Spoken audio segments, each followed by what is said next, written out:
গতকাল পশ্চিম মেদিনীপুরে খড়গপুরে দিলীপ ঘোষের যে কাণ্ড, মহিলাদের সঙ্গে অভদ্র আচরণ, বাপ তুলে কথা বলা, হুমকি দেওয়া, এটা তো আপনারা দেখেছেন, শুনেছেন। কিন্তু আবার বিতর্কিত মন্তব্য করেছে। যখন গাড়ি নিয়ে চলে যাওয়ার সময় হয়, সেই সময় তিনি বলছেন গাড়ির সামনে দিয়ে সরে যাও, নাহলে গাড়ি চাপিয়ে দিয়ে বেরিয়ে যাবো। গাড়ির সামনে আসলে উপর দিয়ে গাড়ি চালিয়ে দেবো। আমি বলছি সরে যাও।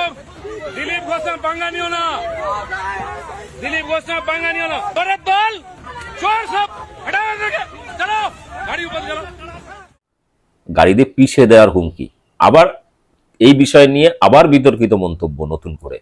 তিনি কি বলছেন যে যত বড় নেতাই হোক তাকে চৌরাস্তার মোড়ে এনে মারব। আবার বলছেন রাজনীতি ছেড়ে দেবো, কিন্তু মেজাজ ছাড়বো না। বিষয়টা হচ্ছে এখনো পর্যন্ত পশ্চিমবাংলার বুকে একটা পাগল নিয়েই মানুষ ব্যতিব্যস্ত হয়ে গেছিল, বিরক্ত হয়ে গেছিল, শুভেন্দু অধিকারী। আরেকটা পাগলের আমদানি। বিষয়টা হচ্ছে এটা কিন্তু মানে আমদানি বিষয়টা এরকম নয়। বিষয়টা হচ্ছে যে পশ্চিমবাংলায় একটা সময় দিলীপ ঘোষের রাজত্ব ছিল, তারপরে ময়দানে এলো শুভেন্দু। শুভেন্দু আসার পর দিলীপ ঘোষকে ব্যাকফুটে করে দেওয়া হলো পরিকল্পিতভাবে। সেটা শুভেন্দু অধিকারী করেছে, সেটা সবাই জানেন। দিলীপ ঘোষও বোঝেন যে শুভেন্দু অধিকারী আমাকে মেদিনীপুর থেকে তুলে দুর্গাপুরে পাঠিয়ে দিয়েছিল ইচ্ছাকৃতভাবে আমার ইমেজ খারাপ করার জন্য, আমার নিজের হাতে তৈরি এলাকা থেকে উৎখাত করার জন্য। এটা রাজনীতি বোঝা যে কোনো ব্যক্তি জানেন। বিজেপির অন্দরমহলে আদি এবং নব্য এই দুই গোষ্ঠীর গন্ডগোল নতুন কিছু নয়, যে কারণে বিভিন্ন জায়গায় বিজেপির ভরাডুবি হয়েছে। তার মধ্যে সব থেকে বড় এলাকা হচ্ছে আরামবাগ লোকসভা। আরামবাগ লোকসভায় গত নির্বাচনে আভ্যন্তরীণ গন্ডগোল এমন একটা পর্যায়ে যায় যে কাদা ছোড়াছুড়ি, এই নেতার বিরুদ্ধে ওই নেতা, এই নেতার বিরুদ্ধে ওই নেতা, এই লেগে যায়। সেখানে শুভেন্দু লবির এক নেতা, যে নিজেকে বিশাল বড় নেতা হিসেবে দাপট শুরু করে, অত্যাচার শুরু করে রীতিমতো বিজেপির পুরনো যারা একদম বয়স্ক আদি নেতারা তাদের উপর।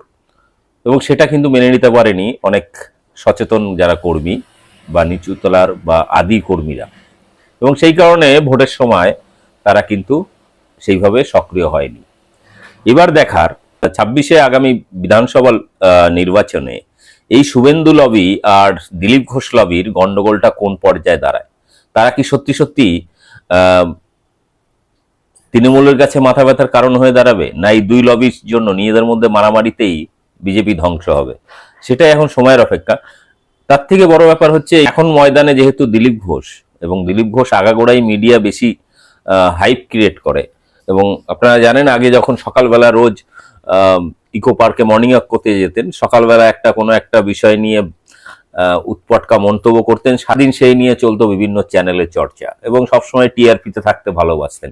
দীর্ঘদিন টিআরপির আড়ালে থেকে মানসিকভাবে হয়তো ভেঙে পড়েছিলেন। সেই জন্য ময়দানে নেমে প্রথম দিনেই তিনি যা শুরু করলেন, তাতে কিন্তু পরিষ্কার যে আগামী দিনে আমাদের একটা নয় দুটো পাগলের সাথে বাংলার মানুষকে মানে সামলে চলতে হবে, নাহলে রাস্তাঘাটে যে কোনো মুহূর্তে কামড়ে দিতে পারে। বিজেপি আরএসএস যারা করে মূলত তারা মানসিকভাবে ভারসাম্যহীন, আমি এটাই বলি। কারণ এরা সুস্থ সবল বা মানুষের মৌলিক সমস্যা ইত্যাদি নিয়ে কথা বলে না। এরা সবসময় মন্দির মসজিদ, পাকিস্তান, মুসলিম ইত্যাদি নিয়ে পড়ে থাকে, এবং মুসলিমদের মধ্যে একটা আতঙ্কের পরিবেশ তৈরি করার চেষ্টা করে, হিন্দুদেরকেও আতঙ্কিত করার চেষ্টা করে। দেখো মুসলিম বেড়ে যাচ্ছে, মুসলিম তোষণ করছে অন্য পার্টিরা, তোমরা ঐক্যবদ্ধ হও, না হলে সব মুসলিমরা খেয়ে নেবে। তো বিষয়টা হচ্ছে এই ধরনের মানসিক একটা ভীতি হিন্দুদের মধ্যেও জাগিয়ে তোলার চেষ্টা করছে। মোগল সাম্রাজ্য, তারপরে ব্রিটিশ, তারপরেও ভারতবর্ষে শাসন ক্ষমতায় সবসময় ব্রাহ্মণ্যবাদীরা রয়েছে। কেন্দ্র থেকে রাজ্য হোক, যে কোনো দল হোক, সে বিজেপি হোক, কংগ্রেস বা যে কোনো আঞ্চলিক দল, প্রতিটি দলের ক্ষেত্রে নেতামন্ত্রীদের যারা হিসাব যদি আপনি দেখবেন এখানে 99% কিন্তু হিন্দু ধর্মের নেতারাই রয়েছেন ক্ষমতায়, এবং যে কোনো পার্টির ক্ষেত্রে। তো বিষয়টা হচ্ছে তারপরেও হিন্দুদেরকে ওই 15% মুসলিমকে দেখিয়ে 85% হিন্দুদের বোকা বানানো, 4 অক্ষরের বোকা। তো সেটা বানানোর ক্ষেত্রে বিজেপি যে সফল হয়েছে, তার গদি মিডিয়া, আইটি সেল ইত্যাদি দিয়ে ভয় ধরাতে পেরেছে, মুসলিমদের প্রতি একটা মানে বিদ্বেষ ঢোকাতে পেরেছে, সেটা কিন্তু বিজেপি সফল। এবং সেই কারণেই বিজেপি কোনো কাজ না করে, সারা বছর 5 বছর কাজ না করেও তারা এখনো পর্যন্ত ভোট পায়। যদিও ইভিএম কারচুপি থেকে শুরু করে বিভিন্ন ধরনের কারচুপি তো রয়েছে, কিন্তু সবথেকে বড় ব্যাপার হচ্ছে যে হিন্দুরা এটা বোঝে না, এবং বোঝে না বলেই বিজেপির মতো একটি দল হিন্দুদেরকে নিয়ে রীতিমতো ফুটবল খেলে, আর ভোটের সময় হলে গাজর চলায়। কিন্তু গত 10 বছর ধরে যতগুলো ইলেকশন হয়েছে প্রত্যেকটাতে গাজর ঝুলিয়ে ঝুলিয়ে মানুষকে নানা রকম প্রলোভন দেখিয়েছে। পশ্চিমবাংলার ক্ষেত্রে নাগরিকত্ব ইস্যু, অন্য অন্য রাজ্যের ক্ষেত্রেও আচ্ছে দিনের স্বপ্ন ইত্যাদি ইত্যাদি দিয়েছে, কিন্তু সেগুলো বাস্তবে একটাও ঘটেনি। শুধুমাত্র একটা রাম মন্দির করে সারা দেশের সমস্ত ভোটে জিতে যাওয়ার একটা জোয়ার তৈরি করার চেষ্টা করেছিল, কুম্ভ মেলাকে ব্যবহার করার চেষ্টা হয়েছিল, কিন্তু কোনো কিছুই তারা সফল হয়নি। প্রতিটা প্রকল্প, প্রতিটা ষড়যন্ত্র ব্যর্থ হয়েছে। অবিজেপি শাসিত রাজ্যগুলোতে বিভিন্ন ধরনের দাঙ্গা হাঙ্গামা, পরিকল্পিতভাবে গন্ডগোল পাকানো, ইডি সিবিআই লেলিয়ে দেওয়া, না কোনো কিছুতেই কিন্তু তারা সফল নয়। প্রতিটা ক্ষেত্রেই কিন্তু মানুষ বুঝে গেছে যেগুলো বিজেপির চালাকি।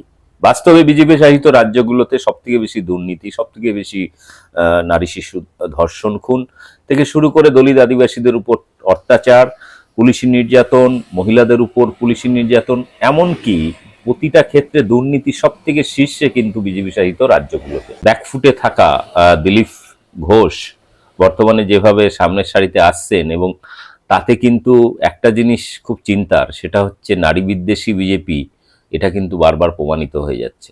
কারণ দিলীপ ঘোষ এই জায়গায় কিন্তু নতুন নয়, এর আগে বহু আগে আমরা দেখেছি যে টিভি শোতে ডাইরেক্ট দেবী দুর্গাকে অপমান করেছিল, যে তার মা বাবার ঠিক নেই, এই ধরনের মন্তব্য করেছিল, যেটা নিয়ে তখন বিশাল জলঘোলা হয়। এবং এক্ষেত্রে কিন্তু পরিষ্কার বিজেপি আরএসএস এর আইডিওলজিতে মহিলাদের কোনো স্থান নেই। যাই হোক, ভিডিওটি সম্পর্কে আপনার মতামত কমেন্ট বক্সে দেবেন, এবং আগামী কিছুদিনের মধ্যেই আমরা জেলাভিত্তিক মানে সার্ভে রিপোর্ট আপনাদের সামনে তুলে ধরার চেষ্টা করব জেলায় জেলায়। তো দেখা হয়ে যাবে আপনার সাথে হয়তো কোথাও। আজকের মতো এতটাই। ভিডিওটি শেয়ার করুন এবং আমার চ্যানেল বং নিউজ লাইভ অবশ্যই সাবস্ক্রাইব করুন।